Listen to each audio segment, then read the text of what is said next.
যুগ যুগ ধরে বিনোদন অঙ্গনের অনেক তারকাই সিনেপর্দার পাশাপাশি নিজেদের জড়িয়েছেন রাজনৈতিক ময়দানে। এর সর্বশেষ উদাহরণ দক্ষিণী সিনেমার জনপ্রিয় অভিনেতা থালাপতি বিজয়। সম্প্রতি নির্বাচনে জয়ী হয়ে তামিলনাড়ুর নতুন মুখ্যমন্ত্রী হিসেবে শপথ নিয়েছেন তিনি। দক্ষিণী সিনেপাড়ায় নতুন গুঞ্জন ডালপালা মেলেছে। বিজয়ের পদাঙ্ক অনুসরণ করে নাকি রাজনীতিতে নামছেন তামিল সিনেমার আরেক জনপ্রিয় তারকা সুরিয়া। ভক্তদের প্রশ্ন, বিজয়ের দেখানো পথে কি এবার হাঁটবেন এই তারকা?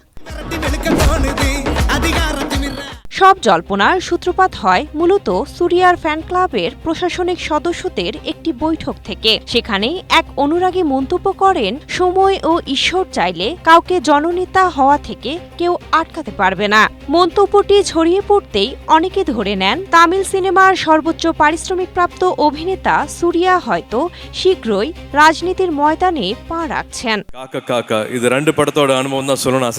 তবে বিতর্ক বাড়ার আগেই জল ঢেলে দিয়েছে all India Suriya fans club. এক আনুষ্ঠানিক বিবৃতিতে বলা হয়, সুরিয়া নিজের জনকল্যাণমূলক সংস্থা ও সামাজিক উদ্যোগের মাধ্যমেই মানুষের সেবা করতে ভালোবাসেন, ক্ষমতার রাজনীতিতে নয়। এ থেকে বোঝা যায় সুরিয়ার রাজনীতিতে আসার কোনো ইচ্ছাই নেই।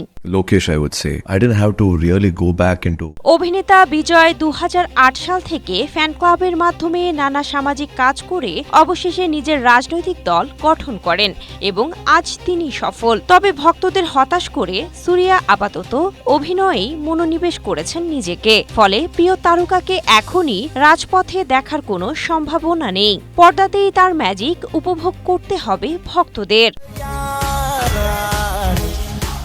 Cynthia Akhtari, Asia post.